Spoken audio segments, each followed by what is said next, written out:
오늘은 시편 73편을 보도록 하겠습니다. 영절, 그 표제로 된 게 영절이라고 말씀드렸죠. 시편 73편 0절부터 12절까지 합독합니다. 아삽의 시. 하나님이 참으로 이스라엘 중 마음이 정결한 자에게 선을 행하시나 나는 거의 넘어질 뻔하였고 나의 걸음이 미끄러질 뻔하였으니 이는 내가 악인의 형통함을 보고 오만한 자를 질투하였음이로다. 그들은 죽을 때에도 고통이 없고 그 힘이 강건하며 사람들이 당하는 고난이 그들에게는 없고 사람들이 당하는 재앙도 그들에게는 없나니 그러므로 교만이 그들의 목걸이요 강포가 그들의 옷이며 살찜으로 그들의 눈이 솟아나며 그들의 소득은 마음의 소음보다 많으며 그들은 능욕하며 악하게 말하며 높은 데서 거만하게 말하며 그들의 입은 하늘에 두고 그들의 혀는 땅에 두루 다니도다. 그러므로 그의 백성이 이리로 돌아와서 잔에 가득한 물을 다 마시며 말하기를 하나님이 어찌 알랴 지존자에게 지식이 있으랴 하는도다. 볼지어다 이들은 악인들이라도 항상 평안하고 재물은 더욱 불어나도다. 아멘. 기도합니다. 하나님 아버지, 오늘 시편 73편 말씀 가운데 주님의 마음을 알게 해 주시고 주님의 뜻을 알게 하여 주시옵소서. 주님께서 명하신 것을 깨닫고 알게 해 주시며 또 순종함으로 나아가는 우리 각인이 되게 하여 주시옵소서. 예수님 이름으로 기도하옵나이다. 아멘. 사랑하는 성도 여러분, 오늘은 새해 첫날입니다. 그리고 또 첫 주일이죠. 새해가 되면은 많은 사람들이 작년보다 나은 한 해를 위해서 계획을 세우고 새로운 다짐을 하고는 합니다. 그런데 또 많은 분들이 어느 정도 시간이 지나고 나면은 자기에게 적용되는 한자 사자성어를 떠올리기도 합니다. 작심삼일을 떠올리는 사람이 있습니다. 용두삼일을 떠올리는 사람이 있습니다. 계획은 많이 있었는데 결국은 되지 않는 것이 있다는 것입니다. 사랑하는 성도 여러분, 우리에게는 그런 것들이 없었으면 좋겠습니다. 올 한 해 내가 참으로 주님께 드린 약속, 내가 세운 계획들이 잘 되기 위해서 우리는 무엇이 필요하겠습니까? 그런 것도 생각하면서 오늘 말씀을 함께 보았으면 좋겠습니다. 우리가 어제 송구영신 예배 때 나눈 것처럼요, 시편 23편에서 우리는 어떠한 고백이 있어야 된다는 것이었습니까? 바로 주님께서 우리를 인도해 가십니다. 나는 양이고 주님은 목자시기에 나는 능력이 없고 내가 넘어져도 일어나지 못하고 내 시력도 좋지 못한데 바로 목자 대신 주님만을 따라갑니다. 이러한 고백이 있어야 될 것을 우리가 함께 나눴습니다. 내가 아무리 많은 계획을 세울지라도 그 걸음을 인도하시는 분은 바로 하나님이신 것입니다. 주님께서 도와주지 않으시면 우리가 아무리 많은 계획을 세워도 그것은 무의미하게 될 것입니다. 누가복음 12장에 보면은 하나님을 모르는 자가 아무리 여러 해 동안에 계획을 세우고 스스로 기뻐해도 결국은 어떻게 됩니까? 하나님께서 그 영혼을 오늘 밤에 찾으면 떠나게 하면 아무리 많은 것을 준비하더라도 그 사람에게는 바로 헛것이 되고 마는 것입니다. 그러므로 우리 삶에서 가장 중요한 것은 무엇이겠습니까? 바로 하나님이 하나님 되심을 인정하고 하나님이 나의 통치자가 되시고 왕이 되시며 그 하나님의 통치 가운데 순종하겠다는 자세, 이것이 가장 중요할 것입니다. 우리 옆사람과 함께 고백했으면 좋겠습니다. 하나님은 나의 통치자가 되십니다. 하나님은 나의 통치자가 되십니다. 아멘. 이러한 것들이 가장 기본이고 가장 본질적이다, 이렇게 할 수 있습니다. 우리가 시편 18편 말씀을 통해서도 계속 나누었습니다만 우리가 주님께서 주시는 그 복이 무엇이라고 했습니까? 우리가 이 땅 가운데 아무것도 이루어지지 않는 것 같고 실패한 것 같을지라도 주님께서 나의 반석이 되신다는 그 고백은 바로 무엇이 되겠습니까? 우리의 각인에게 약속하신 그 영원한 생명이 어떠한 경우에도 없어지지 않고 끝까지 된다는 바로 그것이 아니겠습니까?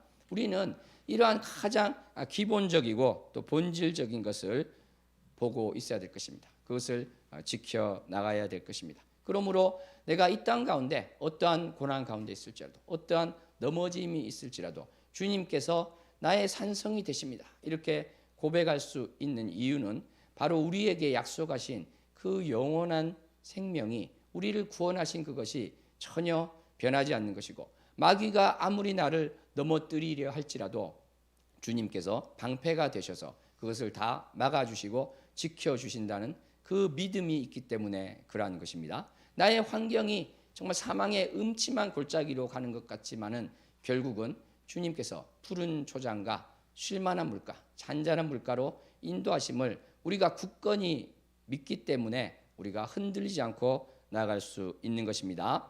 옆 사람과 함께 다시 한번 고백했으면 좋겠습니다. 주님께서 당신을 지켜주십니다. 주님께서 당신을 지켜주실 것입니다. 우리는 이러한 것들을 아무리 강조해도 지나치지 않습니다. 그런데 이것이 가장 기본적이고 본질적이라고 한다면 오늘은 그와 더불어 보조적이라고 할 수도 있고요. 요리로 친다면 양념이라고도 할 수 있는 그러한 부분들에 대해서도 함께 생각을 해보고자 합니다. 그래서 오늘은 우리는 시편 73편을 보면서 그 내용이 어찌 되는가 한번 확인하면서 살펴보면서 나갔으면 좋겠습니다. 오늘 우리가 보는 이 73편은 우리가 본문을 봉독했습니다마는 바로 믿지 않는 자, 악인의 형통함에 대한 것입니다. 여기에서도 우리는 본질적인 것과 그 보조적인 것을 구분해서 생각해 볼 수 있을 것입니다. 그것을 우리는 염두에 두면서 또 지난 시간에 말씀드렸던 유대인들의 성공, 이들은 구약을 본다고 하지만 예수 그리스도를 모를 뿐만 아니라 예수 그리스도를 모독하는 유대교인들의 성공은 또 우리가 어떻게 생각해야 될 것인가, 이것도 한번 생각하면서 본문을 보도록 했으면 좋겠습니다. 오늘 73편 제일 위에 보면은 아삽의 시 되어 있습니다. 이것은 말씀드린 것처럼 천년 전 히브리 성경에도 나와 있는 영절이라고 할 수 있는 그것인데요. 아삽은 헤만 에단과 함께 찬양대의 지휘자입니다. 레위의 아들이 고핫, 게르손, 무라리가 있는데 바로 그 중에서 게르손의 자손입니다. 이 아삽은 노재금, 그러니까 청동으로 된 심벌주를 크게 치는 자라고 역대상 보면은 15장, 16장에 소개가 되어 있습니다. 이 아삽이 시편에 50편을 썼고요. 오늘 보는 73편에서 83편까지를 썼습니다. 그런데 이 아삽의 시 1편은 어떻게 됐습니까? 한번 1편 합독해 볼까요? 하나님이 참으로 이스라엘 중 마음이 정결한 자에게 선을 행하시나. 그러니까 하나님께서는 이 선을 행하신데 히브리어로 토부입니다. 히브리어로 토부는 좋다, 선하다 이것뿐만 아니라 번영 이러한 뜻도 있습니다. 아름다운 이런 뜻도 있어서 아주 우리가 생각할 수 있는 좋은 것은 바로 이 토부에 다 있다 이렇게 할 수 있죠. 그래서 우리가 나의 이웃에게, 나의 가족에게, 나의 지체에게 좋은 것을 소망할 때 하나님의 토부가 있기를 원합니다. 이렇게 말할 수도 있을 것 같아요. 옆 사람에게 한번 축복하는 말 했으면 좋겠습니다. 하나님의 토부가 있기를 바랍니다. 하나님의 토부가 있기를 바랍니다. 그래서 시편 이 73편 1절 말씀은 이렇게 됩니다. 하나님은 이스라엘에게 토부이십니다. 선을 주십니다. 좋으신 분입니다. 그리고 마음이 정결한 자에게 더욱 그러합니다. 이러한 뜻이 됩니다. 그런데 2절에 가면 어떻게 되어 있습니까? 2절에 보시면 그런데 나는 거의 넘어질 뻔했다, 실족할 뻔했다고 이야기하고 있습니다. 나의 걸음이 미끄러질 뻔했다, 헛나갈 뻔했다고 하겠습니다. 왜 그렇습니까? 3절에 그 뜻이 나오는데요. 바로 악인, 그릇된 사람이라고 할 수 있고 보편적으로 하나님을 믿지 않는 자들, 하나님을 모독하는 자들 이렇게 할 수 있겠죠. 그 악인의 형통함 때문에 그런 것입니다. 이 형통함은 히브리어로 샬롬입니다. 모든 것이 잘 되고요, 평안이 있는 것이고 잘 사는 것, 그것이 바로 샬롬인데 그러한 형통함이 바로 악인에게 있다는 것입니다. 오만한 자, 뽐내는 자, 어리석은 자들이 있는데 그들을 보고 내가 질투심이 일더라는 것입니다. 질시가 나고 정말 부러움이 생기고 시샘이 생기고 흥분하게 되더라는 것입니다. 4절에 보니까 이들은 하나님을 모르는 자들인데 죽을 때 괴로움이 없더라는 것입니다. 고통이 없고 고생이 없더라는 것이죠. 그리고 그 힘이 강건하다 그랬는데 다르게 또 번역한 성경을 보면은 작년에 나온 새한글 성경을 보면 이렇게 되어 있습니다. 통통한 몸에서 기름기가 흐른다 이렇게 번역이 되어 있습니다. 새 번역 같은 경우에도 몸이 멀쩡하고 윤기까지 흐른다. 공동 번역은 피둥피둥 살이 찌고 고생이 무엇인지도 모른다. 그러니까 나는 처음 하나님을 위해서 사는데 내 삶은 어떻게 보면 너무 어렵고 절망이 되고 어두움 가운데 있는 것 같은데 믿지 않는 저 사람을 보니까 어떻습니까? 정말 살이 피둥피둥 찐 것 같고 고생도 모르는 것 같더라.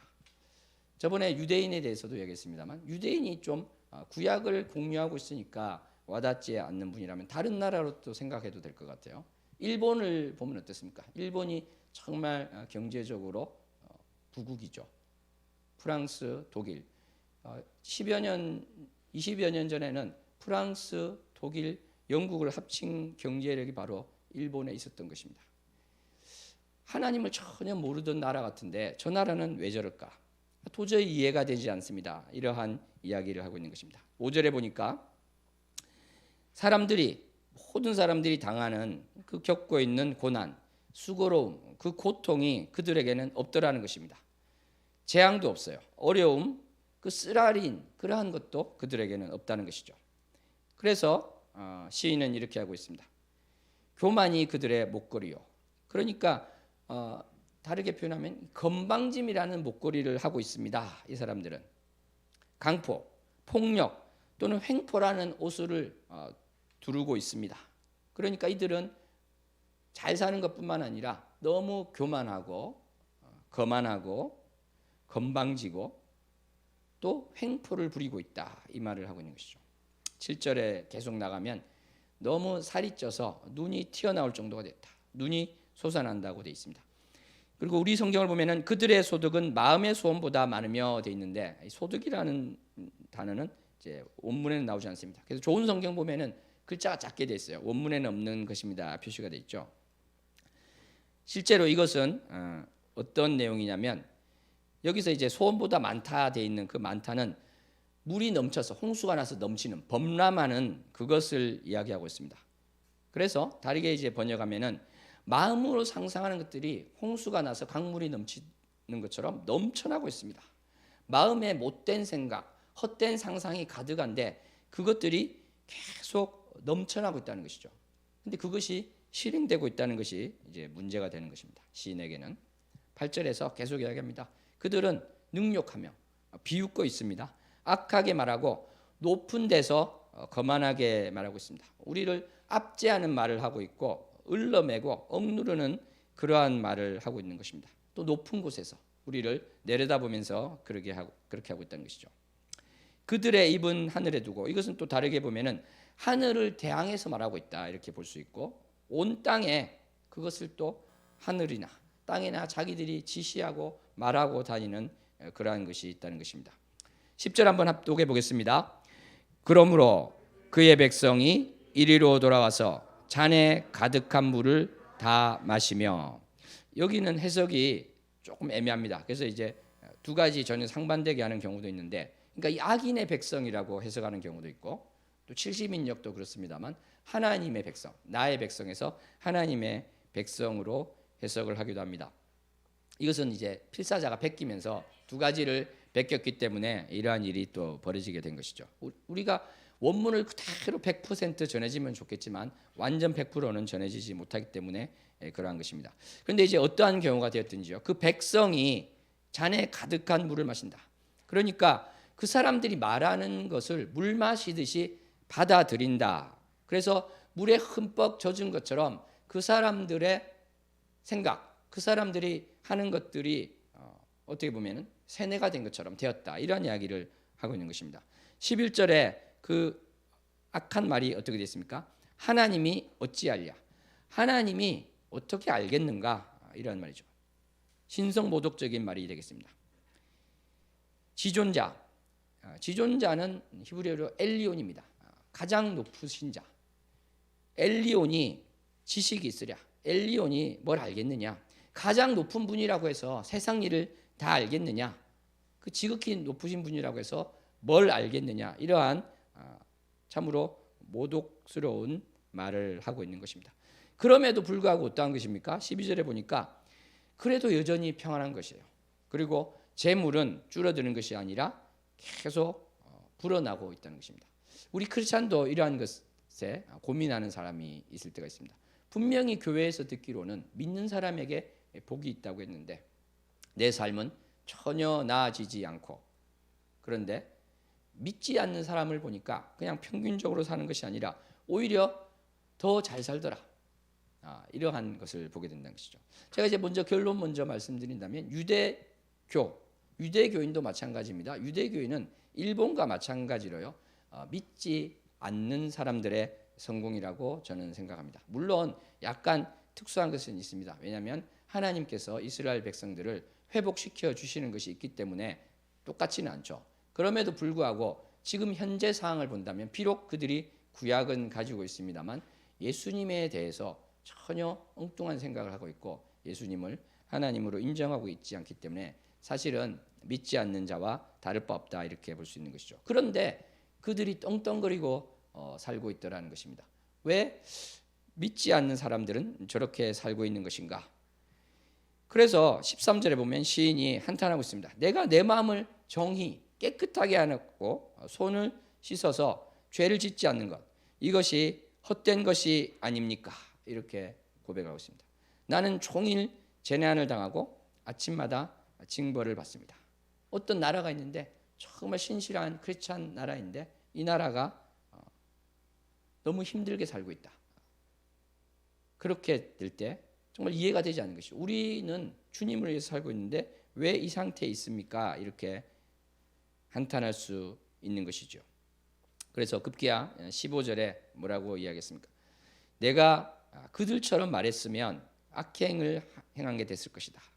그러니까 나도 그들처럼 살아야지 이렇게 말했다면, 나도 그들처럼 말해야지 이렇게 말했다면 주님의 자녀 세대를 배신한 것이 되지 않겠습니까? 이렇게 이야기를 하고 있는 것입니다.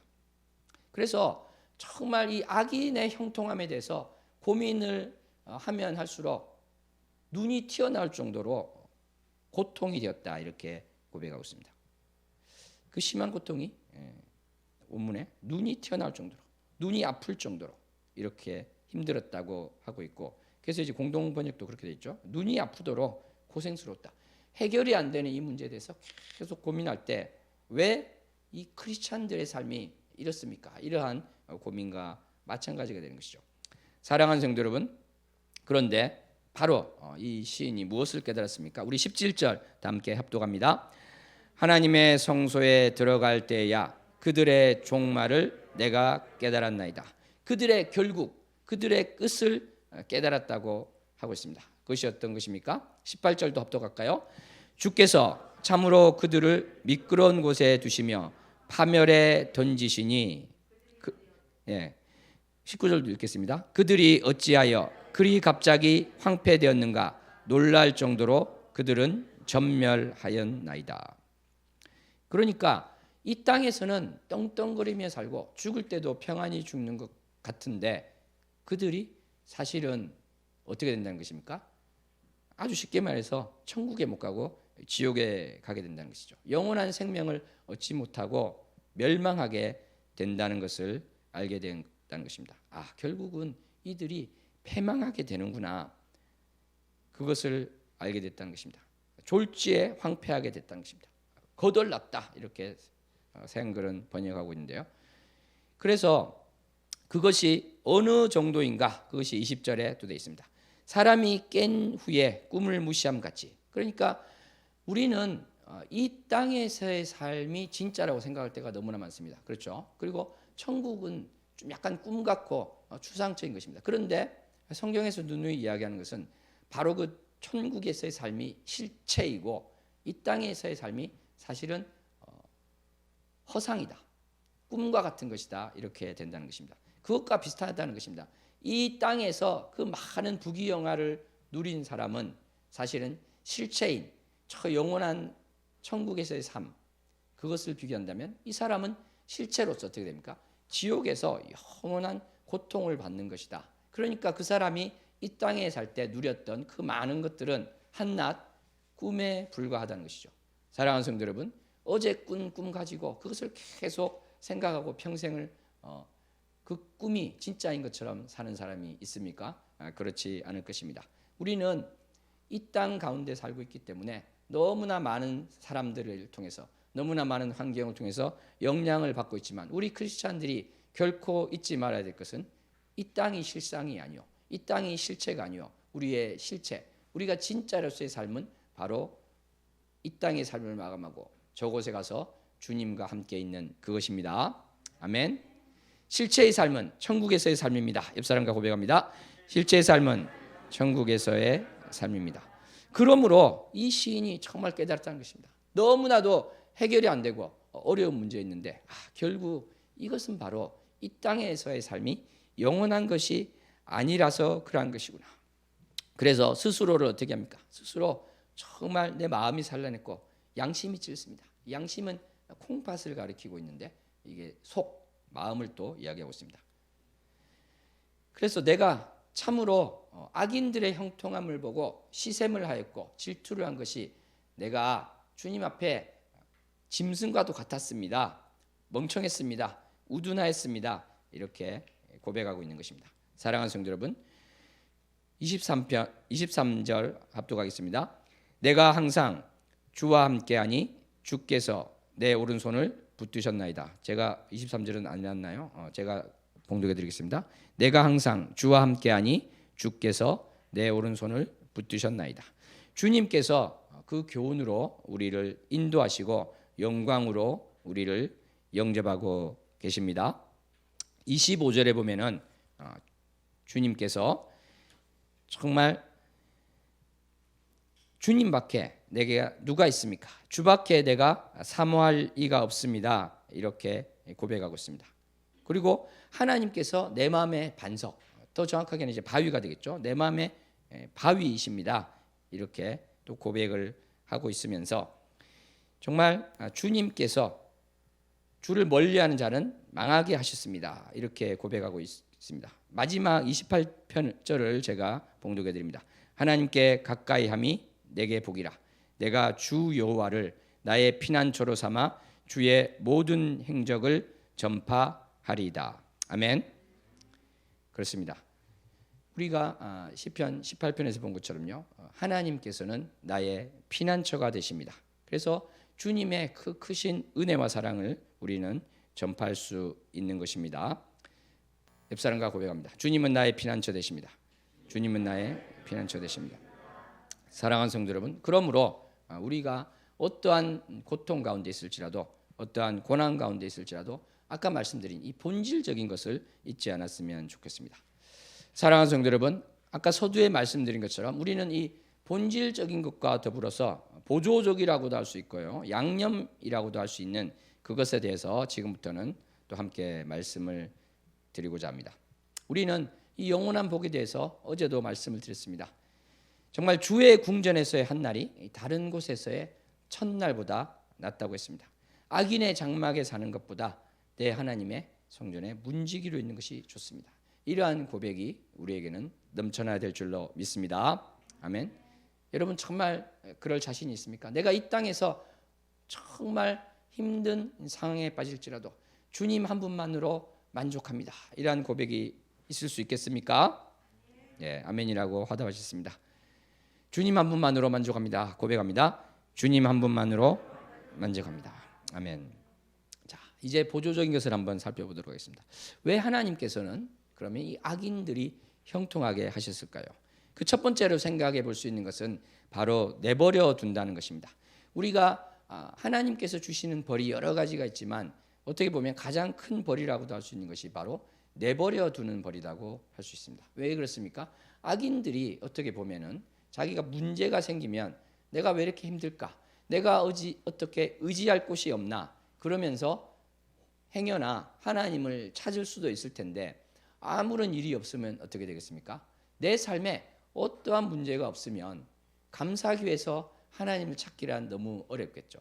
그러니까 하나님의 가장 큰 징벌이라는 것은 내버려 두는 것이다. 그래서 로마서 1장 24절, 26절, 28절에 있는 것처럼 거기 보면은 물론 이제 동성애에 대한 이런 것도 있습니다만 일반적으로 말해서 하나님께서 이 악인들이 그 악한 정욕 가운데 있는데 그것을 간섭하지 않으시고 그대로 내버려 두는 일이 있다는 것입니다. 그랬을 때 이들의 이 결국은 어찌 될 것인가? 그것은 우리가 이미 본 73편에서 본 그것과 같은 것이 되는 것입니다.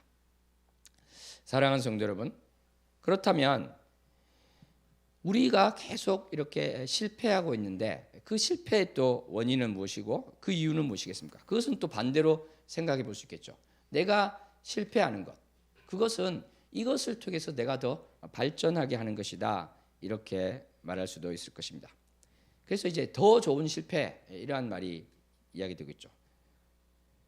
사무엘 베케트가 자기 책에서 써서 또 유명해진 말인데 더 좋은 실패. 실제로 그 작가는 자기 책에서 지금 우리가 쓰는 그런 의미로 쓴 것은 아니었습니다. 왜냐하면 계속되는 실패 가운데 그 의무란 것을 아주 암담한 것을 나타낸 차원이 있었죠.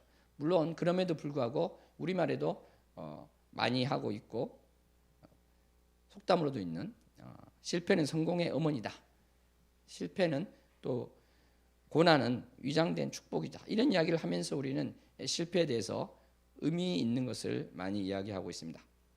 그런데 이제 최근에 어떤 책을 낸 미국의 한 철학가는 이 실패에 대해서 여러 가지 이야기를 하면서 이 한 가지를 이야기했습니다. 만약에 실패가 없다면 많은 사람들은 지금 잘 작동되고 있는 것이 아무런 문제가 없다고 생각할 것이다. 그런데 거기서 문제가 생기고 실패가 생길 때야 비로소 그것을 돌아보고 어디가 문제가 있는가 그것을 알 수 있게 된다. 이렇게 이야기를 했습니다. 사랑하는 성도 여러분, 우리도 마찬가지입니다. 우리 크리스찬의 삶 가운데서도 우리가 계속 평탄한 길만 있고 어떠한 실패도 없다고 한다면 사실은 우리가 그것을 통해서 하나님의 선한 뜻을 구하는데 문제를 일으킬 수가 있습니다. 그렇기 때문에 내가 당하는 실패, 내가 당하는 고난이 참으로 또 의미가 있는 것이다. 우리는 이렇게 생각을 할 수 있을 것입니다. 나의 발전을 위한 또 기반이 될 수 있다. 이렇게 생각을 할 수 있을 것입니다.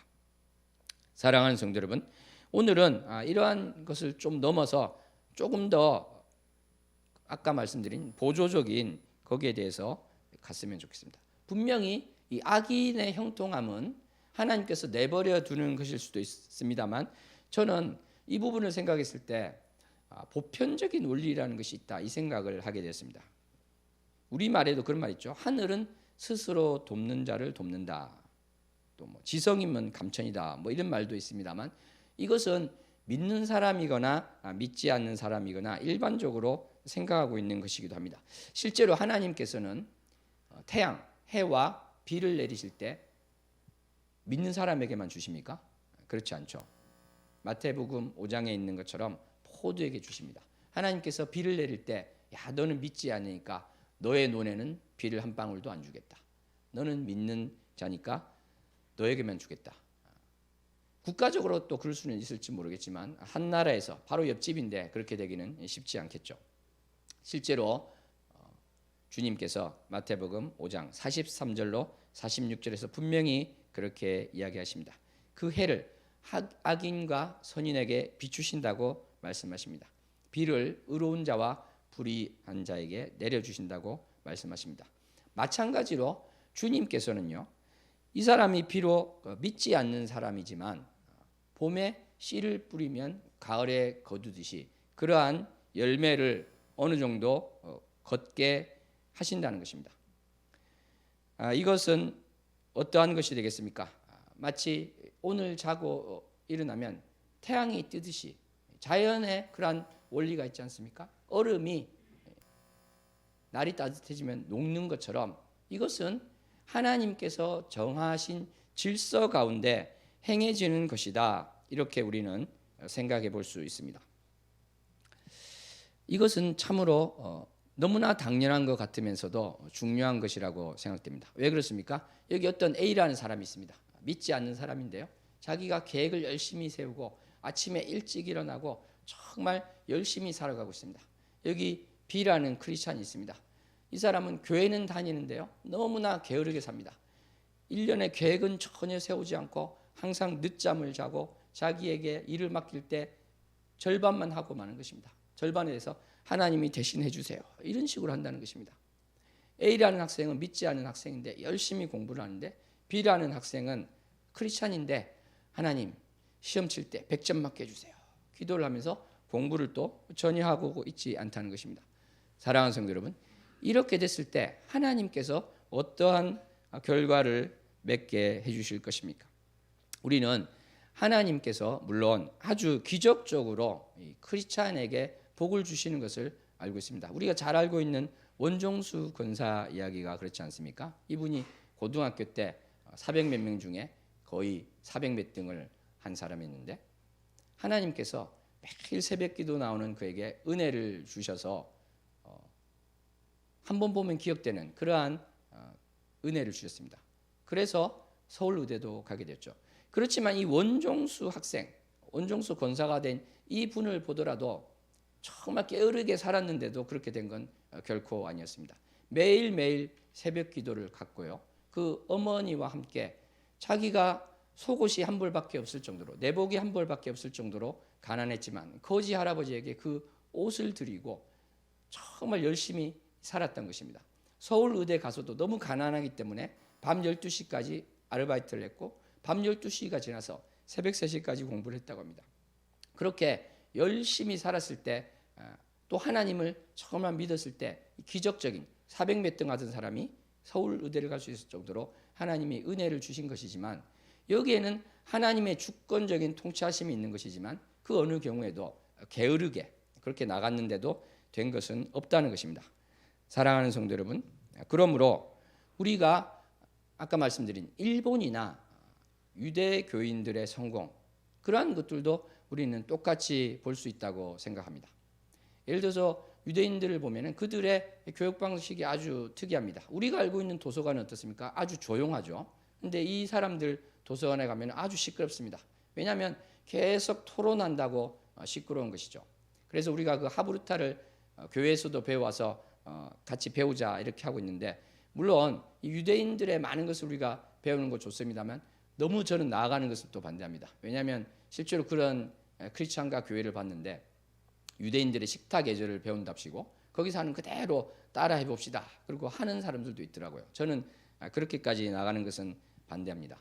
근데 제가 말씀드리는 것은 이들이 이러한 교육 과정을 통해서 정말 하나님의 자녀인 우리 모든 인류가 다 하나님의 형상을 닮은 사람 아닙니까? 이들의 창조성과 이들 그 지혜를 이끌어내기 위해서 노력하여서 노벨상을 많이 받는다든지 그런 결과가 나왔다면 그것은 하나님께서 아까 말씀드린 그 보편적인 원리에 의해서 그렇게 하게 될 수 있다는 것이죠.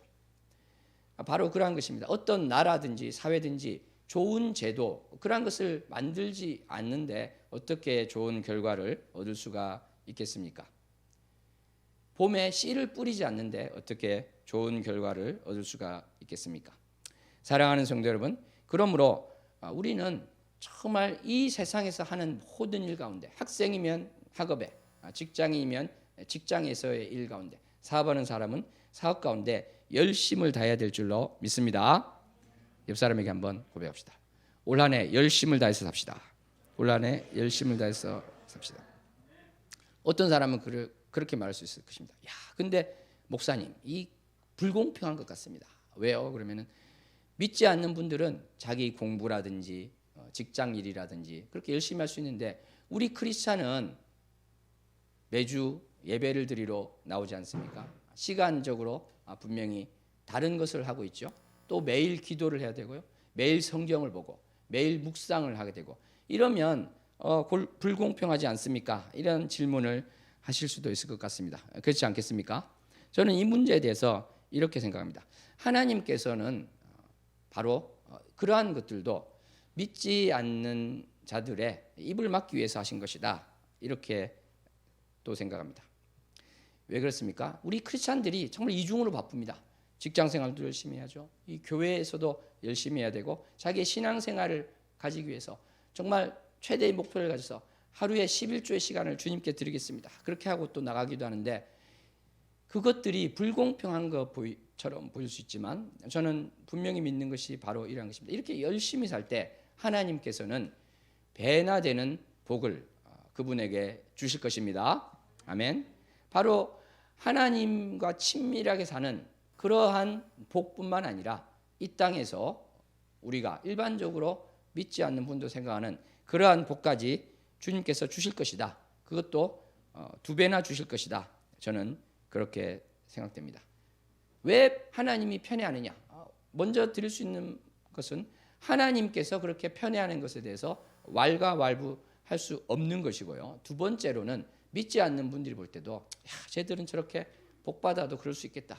저렇게 열심히 살고 또 교회에서도 저렇게 열심히 사는데 복 받는 거 충분히 그럴 수 있지.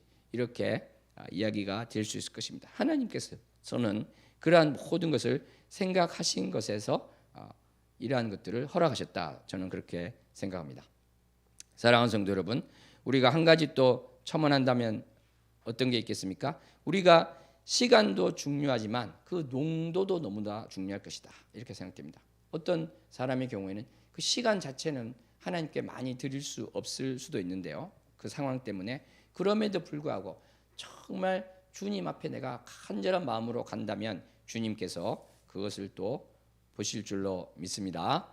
아멘. 사랑하는 성도 여러분, 하나님께서는 모든 사람의 형편을 아십니다. 정말 중환자실에 누워서 하나님을 영접한 그분이 성경을 못 본다고 무릎 꿇고 기도를 못 한다고 하나님께서 게으른 종이라고 말씀하지는 않으실 것입니다. 그렇지만 온 사지가 멀쩡하고 시간이 남아도는데 하나님 앞에 가는 것을 게을리한다고 했을 때 하나님께서는 그에 대해서 착한 종아 이렇게 이야기하지는 않으실 수 있습니다. 잠언 6장 6절로 11절 말씀 있죠. 합독해 보겠습니다. 게으른 자여 개미에게 가서 그가 하는 것을 보고 지혜를 얻으라. 개미는 두령도 없고 감독자도 없고 통치자도 없으되 먹을 것을 여름 동안 예비하며 추수 때에 양식을 모으느니라. 게으른 자여 내가 어느 때까지 누워 있겠느냐? 내가 어느 때에 잠이 깨어 일어나겠느냐? 좀 더 자자, 좀 더 졸자, 손을 모으고 좀 더 누워 있자 하면 내 빈궁이 강도같이 오며 내 곰핍이 군사같이 이르리라. 아멘. 네, 그렇습니다. 우리가 이 게으름을 가질 때는 나의 신앙도 성장하지 못하고 나의 믿음도 굳어지지 못할 뿐만 아니라 이 땅 가운데서도 빈궁이 온다 이렇게 이야기하고 있는 것입니다. 사랑하는 성도 여러분, 오늘 말씀을 맺도록 하겠습니다. 우리는 오늘 악인의 형통 그것을 보았지만 결국은 비참함으로 끝나는 것을 보았습니다. 동시에 하나님께서 허락하신 보편적인 원리에 따라서 뿌린 대로 거두는 결과도 있음을 보았습니다. 우리가 영원한 생명이라는 주님께서 그 변하지 않는 복을 주신 것이 너무나 감사하고 또 주님께 더욱 가까이 다가갈 때 주님을 더욱 깊이 알고 이 땅 가운데 천국을 누리는 것도 너무나 잘 알고 있습니다. 그런데 내가 열심을 다해서 살 때 어떻게 보면 보조적으로 볼 수 있고요. 어떻게 보면 부차적으로 볼 수 있는 그러한 이 땅 가운데서의 복도 우리는 부산물로 받을 수 있습니다. 우리가 주님 앞에 갈 때 아주 힘든 과정을 통해서 고난을 겪으면서 갈 수도 있지만 내가 게을러서 받는 고난이 아니라 내가 열심을 다해서 그걸 피할 수 있다면 그것을 또 피해서 가기를 주님께서는 원하고 계실 것입니다. 올 한 해 우리 참으로 모든 분야에서 열심을 다해서 게으르지 않고 주님께서 기뻐하시고 또 나의 삶을 통해서 주님이 살아계심을 증거할 수 있는 저와 여러분 되기를 소원합니다. 기도하겠습니다. 하나님 아버지 감사합니다. 악인의 형통함이 그 결국이 비참함을 보았습니다. 주님께서 우리 믿는 자에게 주신 복 가운데 감사함으로 나아갈 뿐만 아니라 정말 나의 삶이 열심을 다해서 주님 앞에 드려지는 삶이 되게 해 주셔서 내가 주님과 가까이 가는데 열심을 내게 해 주시고 성경을 읽는데 열심을 내게 해 주시고 묵상하는데 열심을 내게 해 주시고 나의 직장과 학업과 그 모든 것 가운데 열심을 내게 하여 주셔서 참으로 기쁨으로 주님께서 허락하신 모든 것을 성취하는 자 되게 하여 주시옵소서. 그리하여 모든 것 가운데 우리 주님께만 영광 돌릴 수 있게 하여 주시옵소서. 예수님 이름으로 기도하옵나이다. 아멘.